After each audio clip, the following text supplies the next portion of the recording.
I heard Amy talk on another podcast. She said she got to the point of wanting to terminate the pregnancy. Can I just have 1 second? Sorry. So hyperemesis gravidarum affects 1% of women. It's a really horrible disease that no one knows enough about. But for me, the first 3 months, I'm basically bedridden. Like, I can't move. I'm like in hospital on drips. She was really sick. I can't eat. It's horrific. Like, even water, I'd throw up. How do the hospital take care of the baby during that time? So basically, the baby takes everything from you, so the baby's fine. You literally can't do anything. Yeah. One lady committed suicide. Or Oh, yeah. Yeah. Really? Yeah. The medication I was on was for people who have got chemotherapy, who are really sick. So it is like, it's not like having cancer, but they do say that it is similar because the sickness, you're just so unwell. I know, like, obviously you're having a baby, so you're choosing to do that. It's very different. It's really affected me, like, definitely. I think it's one of the reasons I won't go on to have any more kids as well. Hello. Hi. Welcome to Mind Movers. It's Aww. so wonderful to have the incredible, beautiful Amy Neville with us today. You. Thanks for having me. So Amy and I met a few years ago. Amy is actually someone that I had been following online for a really long time. She's a model, an online influencer. She was once an estate agent. I found that out.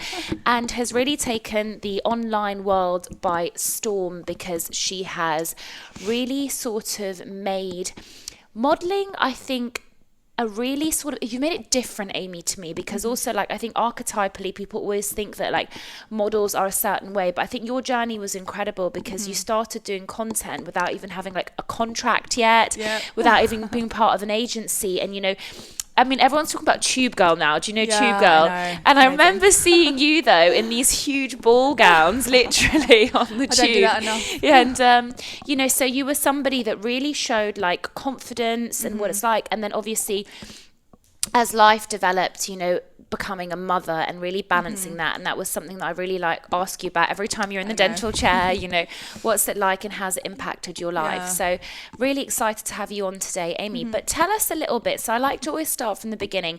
Tell us what life was like. So where you grew up, how you became an estate agent and your transition into the online world. Okay, so basically I'm from Oakham, the smallest county in Rutland. It's a tiny, tiny town. It's lovely. Everyone knows everyone.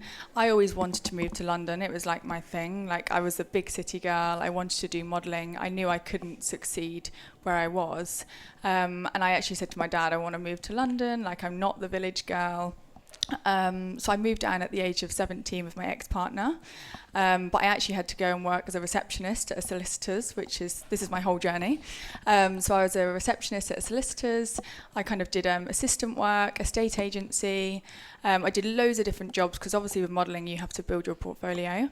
So it took me years. But with the estate agency, it wasn't really something I wanted to do, but I love people. So I was working with all different people. I worked in an office full of boys who all used to take the mick out of me all the time. I was like the blonde. Yeah, I love that. But yeah, no, my journey was kind of, I really had to fight for what I wanted. Obviously, I had a good education. My dad sent me to private school, but then you're kind of out there in the big world on your own, and it's kind of like you actually have to work for things you want yourself. Nothing's going to get given to you. So did you go to university? No. No, so I didn't. It was kind of a choice of my own, actually. My ex-partner actually kind of talked me out of it as well. Really? Yeah, he moved to London and said, move down with me, but he was the one that had the career. I didn't. So I moved down for him. I didn't go to university, but looking back, I'm glad I didn't because I think I'd have just spent loads of money. Yeah. I've always had an obsession with clothes and I'd probably got myself in loads of debt and I didn't really know what I wanted to do. I loved fashion. I was going to do something like fashion marketing, but I didn't really know what I wanted to do specifically other than the modelling. But you can't just go and be a model overnight. Yeah. Like, you have to work with different brands and photographers, and it did take me a good 8 years actually to get where I was, and purely for me it was more confidence. I never really had the confidence to kind of get there with the modelling. And this is obviously pre like online, right? So we're talking about this is like way before Instagram was out. And I actually remember my manager at the time and my estate agents actually said to me, there's a new thing called Instagram. And I was like, wow. And I remember he posted a picture of like this cup of tea and I was like, what is this online thing? Because I was always on Facebook. Yeah. And he said to me, this is going to be the new thing. And I was like, oh, okay, maybe I should try and post some stuff. But I didn't think anything of it. And I remember at the time, my partner, we had a really pretty front door and he'd take pictures of me outside, like of all my different outfits. I used to spend all my money on clothes. Yeah. Whatever job I've been in, I've spent every penny I've had. Yeah, yeah. And it was kind of one of the reasons I started my Instagram at the time. I was just posting all my different outfits. And then obviously the modelling kind of didn't take off straight away, but I did a lot of like body double work for Georgia May Jagger. That's so cool. Yeah, I did some really cool jobs actually, but it was never like, I basically go to loads and loads of different castings, but my pure thing was confidence. I'd go in and sit with loads of girls and I never had the confidence, so I'd just walk out. Really? And looking back, it really upsets me because I'm like, do you know what? I wish I'd had that confidence to stay in that room and go, I am good enough. But I think that comes with age as well, especially now I'm a mum of 2. Like, I literally don't care what people think of me. Like, I am who I am. And if you don't like me, well, it's kind of your loss because I know I'm a good person. Casting can be a real... Oh, it's horrible. I had to go through that as well. And I just didn't... Now I've got the confidence because I've done the jobs and I've got the brands have worked with me. But when you're a young girl living in London, I was 17, I'd done no jobs, no modelling work. You're in this room full of beautiful girls who've got confidence. And I just used to sit there and think, well, they're never going to book me, so I might as well leave. I'm not going to sit here for hours wasting my time. Oh, you wouldn't even go for the casting? No, oh it's awful, yeah. This is like me being completely honest. I'd get in the room and they'd say, talk about yourself for 10 minutes. Yeah. I had nothing to say, and it's really awful. Like, I felt like I didn't have... I don't know, it's weird. Like, but I think as well, like looking back, like the 90s thing was different, right? As in like, you know, we're, you know, I know you're a few years younger than me, but we grew up in the same era. So like, I used to get scouted in London and my mum was a model in the 80s and my mum really didn't want me to get into it. And especially because she knew how toxic and she didn't want me to go down that path. It was interesting because I was watching, have either one of you seen the documentary Supermodels? And it's got about Cindy Crawford, Naomi Campbell, Christy Turlington. So what happens is it goes into ultimately their rise to fame. And they were basically scouted at 15, literally 15 years old. So young. And you think to yourself, because you talk about the confidence thing, but I just think also as a woman or girl at that age, you don't actually know who you are. No. And, you know, we've had these conversations because you're in your 30s, I'm in my 30s. I've had this conversation with Payman.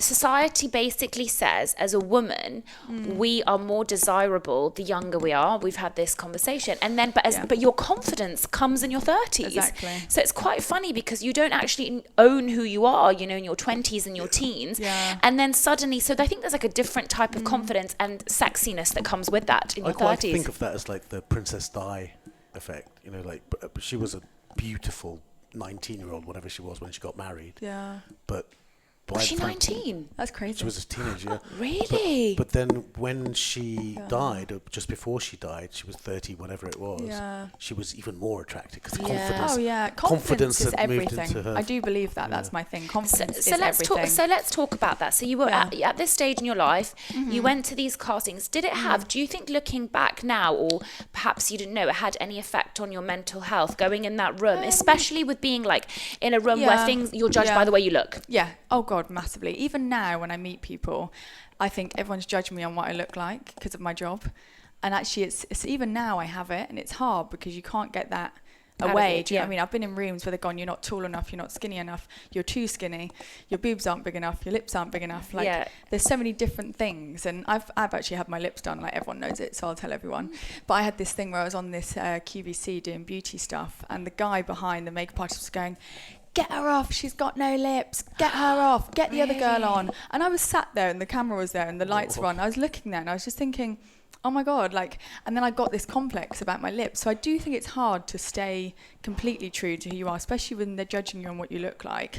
It's not a healthy industry. Nowadays, I think it's better. When I started, it was harder. I was very like, they sent me to Milan and I'm a commercial model. I'm more girl next door. I'm not high-end fashion runway. And I was living in this Milan model house and it just wasn't me. So I think, yeah, it's tricky. Like, it is a hard industry. So how did you then go? So from that period of time where you were like doing your full-time job, you were modelling, and then what happened? Like, how did you then kind of like transition into doing it full-time? So basically, my ex's family actually helped a little bit because I worked for his estate agency in the end because it started to pick up. So he said, why don't you come work with me because I'll allow you to do the odd job. And then it got busier and busier. And then Instagram, it helped me a bit, but not loads. But then I was contacting brands myself. Yeah. So like I'd contact like Lipsy and all different brands. And basically the agency I was with made me very girl next door, very, very smiley. And I was like, I've got more to offer. They just made me very like one job. Cookie do you know what I cutter. mean? Yeah, and I was like, no, but I can do more. I want to do e-com. And then Silk Fred contacted me actually through Facebook, which is random because I used to just share all my pictures on Facebook, everything. And then brands, I think once you work for one brand, then it kind of all falls into one. Then I got another job, and it all kind of took off from there. But it wasn't easy. Like, it's been hard work, and there's been times where I've had no money, and it hasn't been the easiest journey for me. But I just think for young girls who message me now, I think confidence is everything. And that's why I always say to everyone, like, if you believe in yourself, everyone else will believe in you. For me, I probably lost 5 or 6 years from not believing in myself. And I always say that, you know, last week I was at a conference lecturing. Payman was there. It was actually, he wound me right up, right? Because he was like, it's a really academic crowd. And I wasn't trying to wind you up. She's so academic. Oh my God. So, but he knows. But like in dentistry and medicine, you've got the academics are literally like, we want to talk about like the micron, like millimeter, like the really science-based sort of individuals. And I was a bit intimidated because I was on a stage with some like really prolific, amazingly respected male counterparts. And I tend to stay away from the lecture arena because I don't have confidence. And also I've been labelled as a social media dentist because I rose to that. What's wrong with that? And, and you know, like, as you know, Amy, you know, you had, you know, trauma with your teeth, which you talked about, you know, an accident. And like, I helped you, you know, and you can't get as far as I have, and I'm not tooting my own horn, just by being an Instagram dentist. Like, you've got to be able to do the work because there's people in the public eye that also trust the work that you do. The way the world is now, though, social media is so influential. Like, it's everything. Like, I think for any business you're in now, if you're on social media, it's not as much word of mouth. It's like social media is big. Like, I don't care if you're... Amy, you've got daughters. Yes. Yeah, so was there something in your upbringing that you could point to that said that this is why I lack confidence, and are you doing anything for your daughters? There is something, but I don't know if I should say it. I think it's my mum, actually. My mum, she'll hate me for saying this, but she never had much confidence. Herself. I always say childhood traumas passed on. Like, our parents are a different generation. Oh yeah, no, I think there's something that happened to my mum I don't think she'd want me to say, but I think my mum never had confidence. So for me, my sister's worse than I am, but me growing up, it was my mum would always be like, I don't look good enough, and I'm not good enough, and I'd always hear her saying that. And I even do it sometimes now with my daughter, and she's 2, and she's starting to repeat everything, and I'm like, oh my God, she literally copies me, and I'm like, I need to be really careful that I don't do kind of what my mum did to me in a way, like, and I love my mum to bits, but in a way she's always kind of keep me on a level. Yeah. Whereas I'm more like, I want more. And she's like we went to this wedding at the weekend. She's like, Amy, don't wear that extra outfit. Wear the simple outfit so you don't stand out. And I'm like, but I want to stand out. That is who I am. And I'm not going to like water myself down. So do you have brothers? Yeah, brother and a sister. So would you say it's the girls that get treated that way, or? No, I don't think so. It's nothing to do with what my mum's been the most amazing mum. But I think... Does your brother have confidence? Yeah, he's got a really successful business. He's like me, though. Me and my brother butt heads with my mum. And in a weird way, we're the ones that have kind of... like, done that. Yeah, my brother's a broker in football, so he does stuff with, like, football clubs. My family are in football, so... You sometimes become the opposite of your parents as well. I'm a rebel as well, though. I don't like being told no. I don't like being told what to do. I'm like my dad. Like, if you tell me don't do that, I'll do it. So I'm kind of like that. And then, you know, you said the pressure of looking good.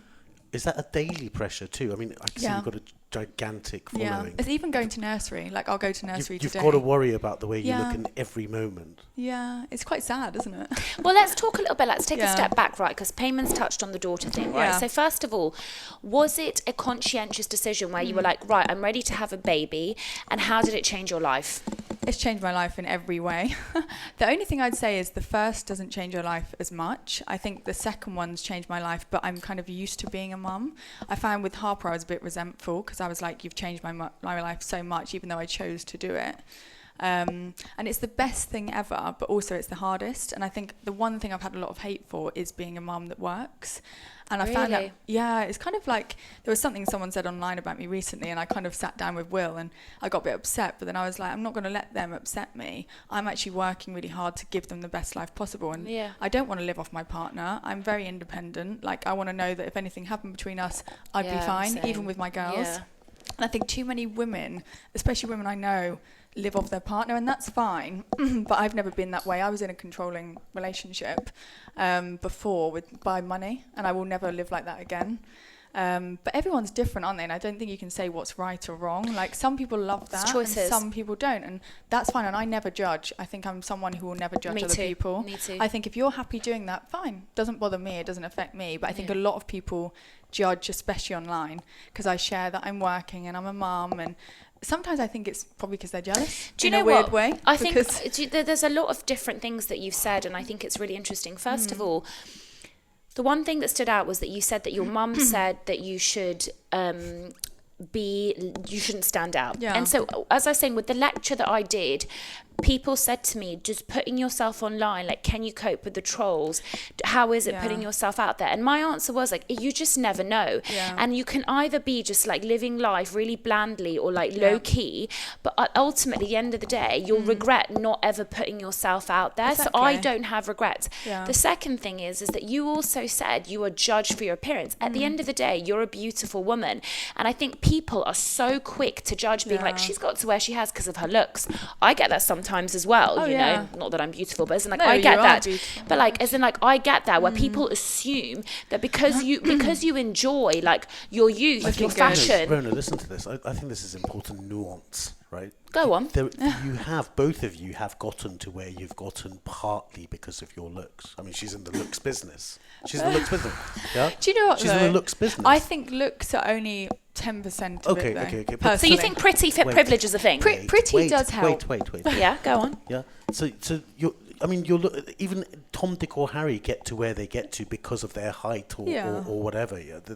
I agree. Your looks are part of you, and they have helped you or hindered you, if you're in different situations. That's you gotta just take that as a baseline. But the important thing is, it's not only your looks. Yeah, you can't just have that. That's, it's like you're not only an Instagram dentist. You're good at composite. You know, so veneers, babes, veneers. We'll do that. So, done mine. So similarly, and I think we've noticed it in podcasts before. We were talking about Joe Rogan. He a bit of a jock, but he's very deep. Yeah. And now we're seeing, and it's not, you're not one thing or the other. Yeah. She's not just a beautiful lady or just a model, just a mother. It's many things that we But I think the thing is, I think the lack of nuanced thinking is the thing that makes it difficult. Like, especially like what I've found is as well, like, I've always thought I'd love to be the American dream. Hear me out. And I think Amy will understand what I mean, because in America, especially my mum went to university in America and lived there for a long time. So she was the one that also made me aware of this. In America, it's the American dream, right? If you want to put yourself out there, if you're confident, if you embraced like being different in a way, again, let's be nuanced with that. People cheer you on. In the UK, people are like, dull yourself down. And I remember at university, I lived with a bunch of, because obviously I lived with a lot of boarding school girls, because I know you grew up in the environment, and they were literally like, you're really exotic, and they were like, if you want to get a boyfriend, wear t-shirt and jeans, don't wear that, don't dye, and like, you know me, like, I'm extravagant, I like my fashion, do you know what I mean, all that kind of stuff. Did you have a boyfriend? I think I didn't have a boyfriend, but the thing is that I did dull myself down. No, I mean, I actually ended up going out with an English boy that like was obsessed with exotic girls, so it worked out in my favour. But the point is that, it is this sort of like dulling down thing. I'm not about that though. I think when you're extra, I like to go in a restaurant and everyone look. Do you know what I mean? What you're wearing. My partner says it. He goes, you just dress the girls up and yourself up, so you don't care about the food. You just want everyone to look at you. And I'm like, so what? Yeah. That is who I am. I think being extra gets you remembered. I think if you're someone who just wears simple things, you're never going to get remembered. Why are you that person? Because I like attention. Why? And she owns it. Why? I don't really know, actually. I just love... Was there a debt of attention that you're now trying to recover? No, I've been a child model. Like, I've had the most attention probably with my siblings. You just thrive in that situation. I maybe had a bit of ADHD as a kid. My mum and dad think... Yeah, and my mum and dad think I probably did have ADHD, which I probably still do a bit. I just like attention, and I'm not going to say I don't, because I do. And I like wearing the extra outfits and being out there because... everyone looks at you like, what's wrong with that? I'm the total opposite, and as a podcast host, people would be thinking, "Oh, yeah, right, you don't want attention." But I do not like being. He has the camera front facing. I don't even like to. people to turn around and notice me in a restaurant. I really At all. Oh no, I do. Yeah. Situations where I'm centre of attention, standing on stage or whatever, stress the hell out of me. I hate it. Yeah. I do it, but I hate it. Everyone's different. I hate public speaking though. That's one thing I hate. I've got my wedding next year and I don't want to do a speech and everyone's like, come on, you need to say something. I hate it. I hate everyone looking at me. That's weird, isn't it? On my work, So you like attention, but not... Yeah, I don't know. Public speaking, I always worry I'm going to say the wrong thing. Is it like you like attention about the way you look rather than about what you say? Not really, but I've got no filter. And everyone in my family, all my friends know it. I say things and I'm like, oh, I shouldn't have said that. Well, Amy, let's talk about this, right? Because I think it's really important. Like, one thing that you do online is you're very transparent about motherhood and identity. Yeah. And I think the one thing is that people do get hate. Women do get hate because they're like, how can you be obsessed with your career or the way you look? I mean, women get so much hate even for like losing weight after a pregnancy, things like that. Oh, I did. Yeah. You're back working out. I mean, we can get down to getting hate because of being on Instagram, right? But your business is Instagram. Yeah, anyway. But I'm talking. It's like me getting hate or worrying about a complaint about my toothpaste or something. My business is toothpaste. Yeah. So along with that comes some customer service. I think I treat my social community as like my friends, and sometimes even my family are like, Amy, you're sharing this, but you're sharing it to that many people. Like, I sometimes forget. But that's why you've got this amazing following. But that's why, because I like to be real, and I do like, my stories are more my real life. My Instagram is more, because brands obviously look at it as well, and if I just shared all the real stuff, I would be cut out of the modelling industry. I remember when I was pregnant, I got barely booked at all. Really? Yeah, I had So do you to think reach out to brands. discrimination exists for pregnant models? Yes, massively. There's girls I know who have been models and they're probably more fashion, but they won't even share they've had the baby. There's quite a lot of girls I know who've done that. For me, I share everything. It's my fashion diaries, my lifestyle, everything. And modelling, I don't model as much. Like this week, I've done a lot of e-com and website modelling. But yeah, I don't like to share. Like if I share the girls, I'll then go a week without sharing them because I'm like, right, I need to share more modelling stuff so brands can see that I'm back working. I've got to be open to everyone, and that's what I'm finding hard at the minute. I'm like, if I share the girls too much and then I'm going to Cyprus for the swimwear thing in a few weeks, then I'm like, am I sharing too much modelling stuff? Do you know what I mean? It's like... Question for you as well. So talk to us a little bit because obviously as medical people, talk to us a little bit about the condition that you had during a pregnancy, what it's called and what it's about and how it affected you. So hyperemesis gravidarum affects 1% of women. I actually went on the news to talk about it when I was heavily pregnant a week before I had Sienna, and then I got hate again because people were like, well, if you've got it that bad, why are you on TV talking about it? But for me, the first 3 months, I'm basically bedridden. So from 6 weeks to about 13 weeks, I'm literally in bed. Like I can't move. I'm like in hospital on drips. She was really sick. I can't eat. Like... It's horrific. Like even water I'd throw up, and there was one night my partner, I literally lied in the bed and I threw up constantly again and again and again. How do the hospital take care of the baby during that time? So basically the baby takes everything from you, so the baby's fine, which is crazy. This is the thing about the disease, but there's never going to be enough medical stuff done on it, I don't think, 'cause not enough women get it. 1% is still a lot. Yeah, it is. I heard Amy talk on another podcast. She said she got to the point of wanting to terminate the pregnancy. Oh, I did. I begged the nurse at 10 weeks. I said, please let me terminate. That's how ill she was. Yeah. And then how did you push through those moments?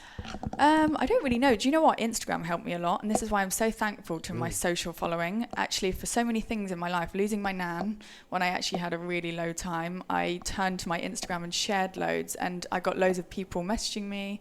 And HG, the only way I got through is my social media following. Genuinely, it really upsets me because actually the people online helped me get through that time. Yeah, I know.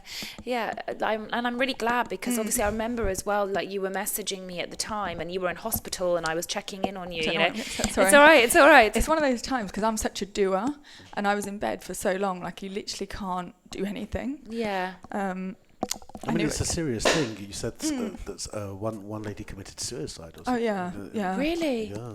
I can have a minute. Loads of people terminate the pregnancies. Yeah. Oh, Amy. I know. But it's all right. It's all right. You know, you should talk about it because I think like you've inspired and helped so many people, you know. I think it's one of the reasons I won't go on to have any more kids as well. Yeah. Were you hospitalised in this for the whole 3 months? Oh, yeah. No, not the whole Many 3 months. times. I'd go back in. Yeah. So like I'd come home for a few days and then have to go back in. I think it just upsets me because it's a really horrible disease that no one knows enough about. So for me, I'd lie on the floor in A&E and I'd be throwing up constantly. They'd inject me to try and stop me being sick. And one time this guy dragged me across the floor. I thought I was a drunk. And I was like, I'm pregnant. But because I was so slim, I was tiny. Yeah, I remember. Like, you I was lost like even more weight. 6 stone. I was 6 stone and I was so unwell. And I couldn't fight my corner because I didn't have any energy. It's just it just really affects me. The other thing is mentally. The situation in hospitals is Yeah. they're at breaking point I had to be put in the whole time. I was on a ward with all old people who were dying.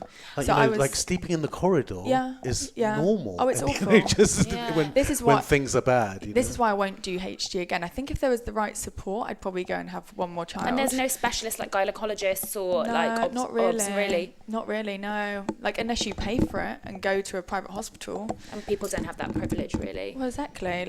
But yeah, I just think there's not enough done about it. But the amount of women, it's the most my social media's ever gone like crazy is when I had my HG, because so many women actually had it and were messaging me. And because I've got like a big following, I think I actually did something, like I helped other women, and all these women message me now. But the kind of weird thing is, once you've had it, you don't want to like talk about it anymore. It's like if you had like trauma. It's trauma, but it's like dramatic. I know people, like the medication I was on was for people who have got chemotherapy, who are really sick. Yeah. So it is like, it's not like having cancer, but they do say that it is similar, because the sickness, you're just so unwell. I know, like, obviously you're having a baby, so you're choosing to do that. It's very different. But yeah, it's really affected me, like, definitely. I think as well, like, the human bodies, I mean, obviously, like, I've never gone through anything like that, but one experience that I had at when I was training, I had a needle stick injury. So basically there was blood on blood contact, and we used to have a prison contract at this NHS practice that I was working in. So I was taking out a tooth, and then basically the instrument slipped, cut into my glove. And the first thing that the patient said was, "Don't worry, I don't take drugs." And I was like, that's a bit of a weird thing to say. So anyway, my nurse told the receptionist called the prison, and prison were like, she's in prison for drugs. Went to occupational health. She refused to take a blood test. So basically they put me on HIV prophylaxis for 3 months.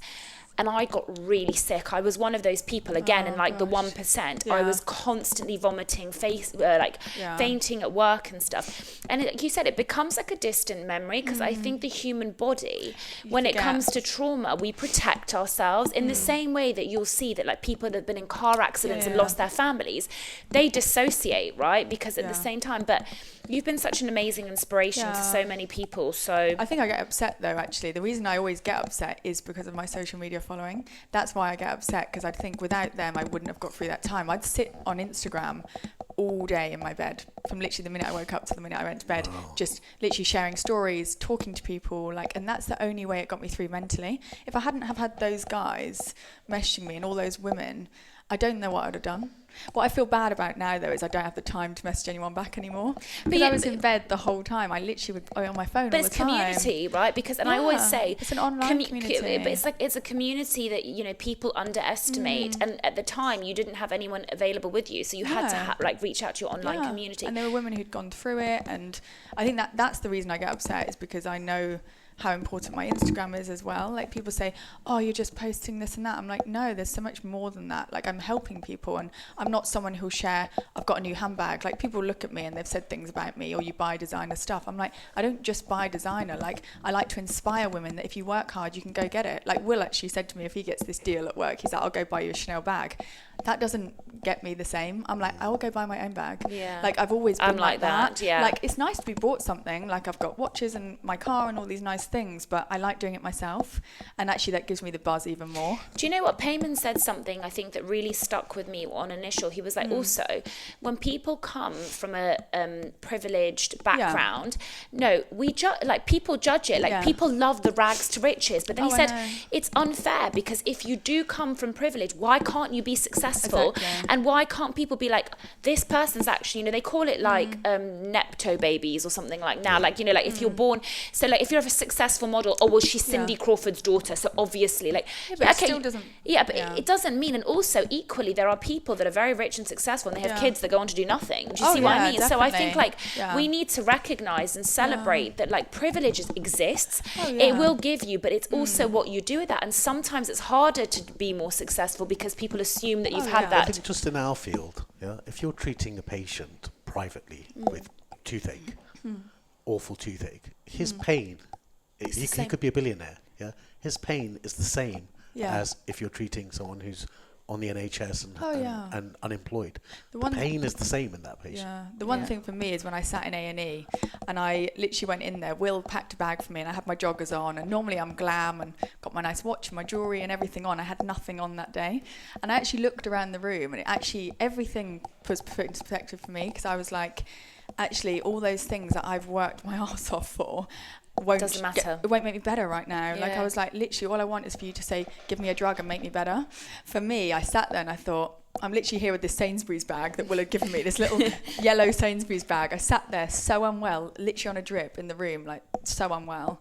And I just thought, wow, all those things I've worked for. It's the thing about Stephen Jobs. He put this thing on, didn't he? Saying that when you're on your deathbed, you don't look at all the things you've had. You kind of look at your family and your friends. And for me, with my career as well, I wasn't going to have children till a lot later. And I actually said, I did the 2 under 2, and I said I wasn't going to have a second until Harper was in school so I could carry on with my career. But actually, I'm so glad I did, because I've got my girls now and they give me purpose. I work hard, and it is a massive juggle, I'm not going to lie. Like, I mean, let's talk about that. Yeah. Because mum guilt and having it all. I don't have the mum guilt. No, I do. Well, the thing that I read about you, there was plenty of mum guilt in that one. You know, I do and I don't. Like, when I'm not with the girls, like, I can focus on my work, because I've got really good people who help. So I think when they're looked after by someone you trust, it's different. But the whole having it all thing, we see it in dentistry. Yeah, tell us. We've got Rhona here could have it all, but she hasn't got kids yet. The only thing I'd say is it's more on the woman. I don't care if you're the breadwinner, anything. It's always on the woman, because you have carried those children. You have this tie that you can't switch off, whereas men just think differently because they haven't carried the baby. It's different. Biologically, Well, like, they're your babies. Like, even Will, he's like, stop micromanaging me in the night, because I'm like, don't do the nappy like this, do it like this, dress her in this. And he's like, oh my God. But I just think women, especially when you're a control freak and you're independent, you're like me, Rhona, like things a certain way. Like, I'm very like that, but then I put myself under so much pressure. So it's a hard juggle if you want to work as a mum. It is. But then people I'm lucky that I'm in a career that works around my kids. I get paid well. Do you know what I mean? Okay, so I was talking to Zainab about this, right? Another dentist, right? If something's got to give, which one gives? So and I was saying money, because you can't. My kids will always work come gives. first. Work gives. I found the reality is the relationship gives. Oh God, massively. Yes. How does it impact your relationship, and does that impact your mental health? Because work, if you've got a shoot in Dubai, you're not going to not go to that. If you everyone's relying on you, so you've got to go to that. Oh, your relationship is the one thing that dies. No, I'm joking. It doesn't die. I think when you've got young children, we've got 6-month-old and a 2-year-old, and it's like a toddler and a baby, and we're both working. A lot of our friends, one of them's at home. So for me, I'm so determined to not lose my career, and I know that if I took my name out of the game for a year, I'd get forgotten about, genuinely. That's the problem with online. I think people, but I think people don't like. So one of my really good friends, Shivani, she's also an incredible podcast host. She said to me, she sometimes calls me up, and she said that she was having a conversation with Jay Shetty, and Jay Shetty's one of the most famous podcasters.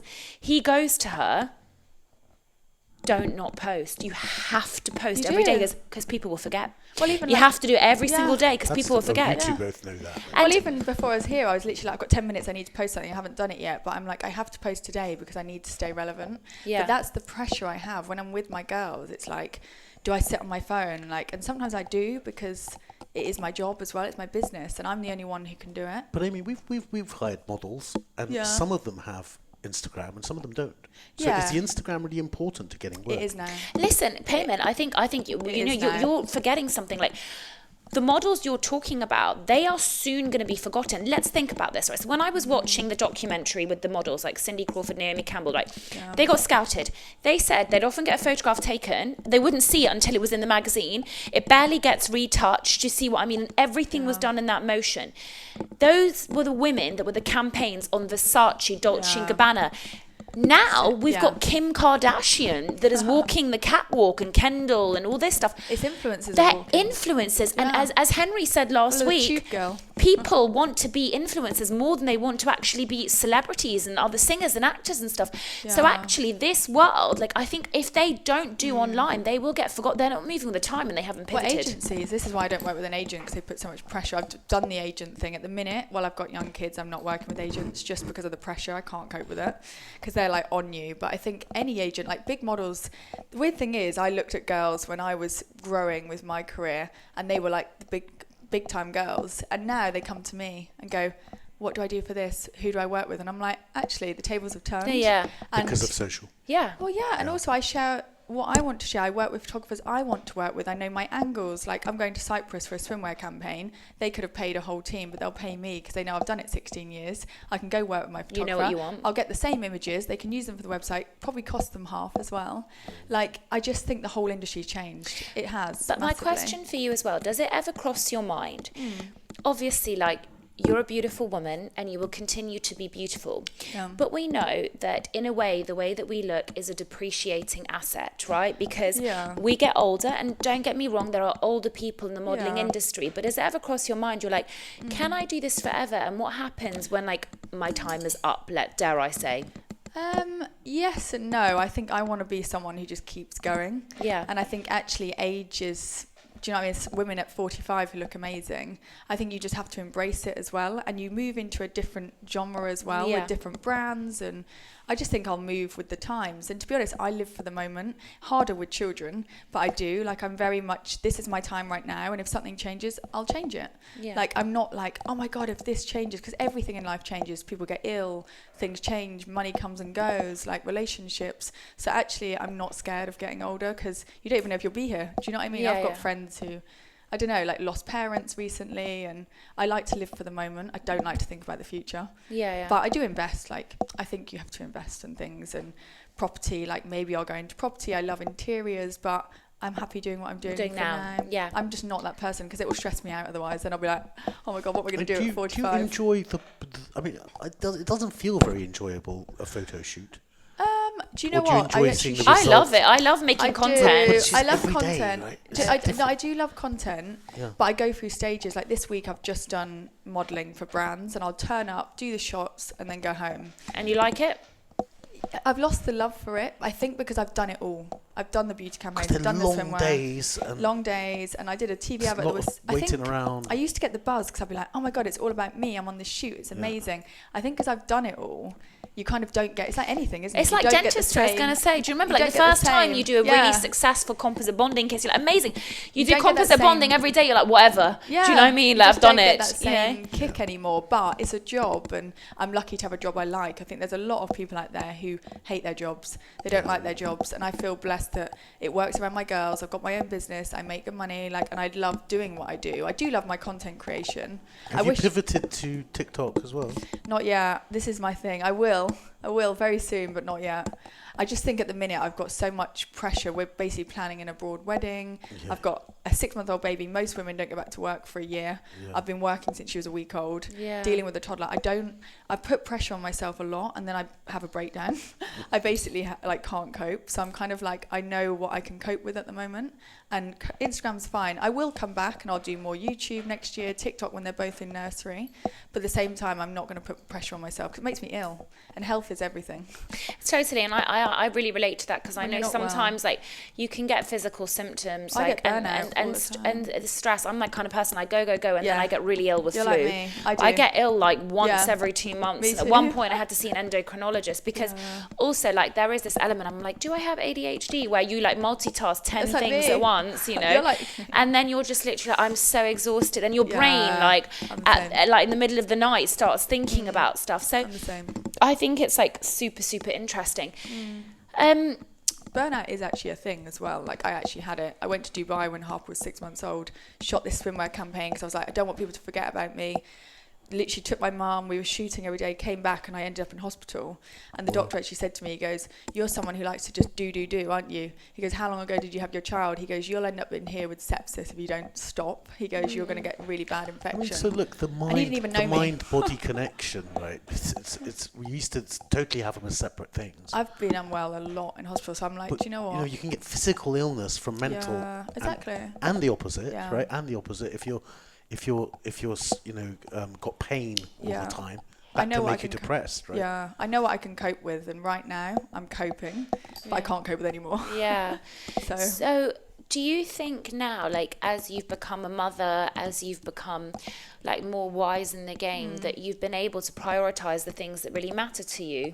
Yeah, I have. Being a mum, like I do prioritise my kids. They come above everything. But also it's hard because I have this pressure of wanting to still be the girl that everyone, like I feel like at the minute I'm getting overtaken and I'm like, oh my God, but I just don't have the physical time to actually push it as much as I want.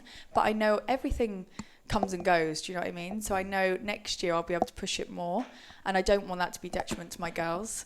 My children's childhood is everything to me, like, so what about me time? Is that something you get tomorrow morning? I've off? said to Will, I'm like, please just take the girls out for an hour. I need time to just sit and watch a film. I've actually said that to him, because also for me my break is like, I'll go on the train home today, then I'll sit on my phone and be emailing, then posting, then I get home to my girls. That's like me. That's my break. It's not a break. It's not healthy. Like, and then I'll sit on my phone and WhatsApp all my friends like voice notes, and I'm like organising my hen do and things, and that's not a break either. I need an hour tomorrow. I feel my body. My body tells me now an hour just to sit there and do nothing, which I don't do enough of. I'm a go. That's why HG in hospital I found really hard, because I was just sat there and I was like, oh my God, I can't do anything. I've got no energy. I'm sick. I'm just like, I found it really hard. That's all right. I was like, what was that? So tell us a little bit as well. How has it been? Has it been difficult to find a partner with such an online presence? And I know we've talked about stuff as well, like as in like when you're such a driven, ambitious woman, do you think it's also been difficult to find a man that you feels complements you, what you do, and you know, the balance? Yeah, it's hard. I think when I met Will, he found it quite hard because I was traveling here, there, and everywhere, and I was quite driven. But he's just more like a chilled out guy. I think my ex was very like me, and we just didn't work. I think you have to be opposites. Chilled, calm, like my partner's like that. He's like, just chill out. Like, he's like the calm one. I'm like frantic, like I need to get this to this person, or if I have a deadline, I'm like, I need to do this. So I think you have to have a balance, and you have to like complement each other. Sometimes I'm like, I don't understand how you're so calm, and I'm so like this. But it is hard. But I met him and he didn't know what I did. We met at Chiltern. We talked about that. So tell us, Amy, what's planned for the future? You know, what do you think, you know, at the moment? I know you say you like living in the present. What do you think is going to make you feel really fulfilled and happy in the next few years? Well, obviously I'm getting married next summer, so I'm excited about that. To be honest, I don't really know. Like, I love my work, but I do want to push it more. I want to travel more, and that's what is really hard with children. That's the one thing that I haven't been able to do as much. But I do want to get back to my travels next year. I want to do more different shoots as well. Like, I want to share different stuff. This is for me. I feel like I'm stuck in a rut at the minute. I'm just sharing the same thing, and I'm like, okay, I need to just switch this up. But I think the thing I'm finding hard is people like reality, especially reels, and Instagram now has changed. It's very real, and that's what I find hard, because I'm like, how do I mix this with being a model, sharing all my modelling content, but then also being real and authentic. Authentic person? But then you share too much, and brands are like, whoa, I've seen that about her, and now I don't want to book her. So it's really hard. You see, I think you should think about the kind of brand that's attracted to you.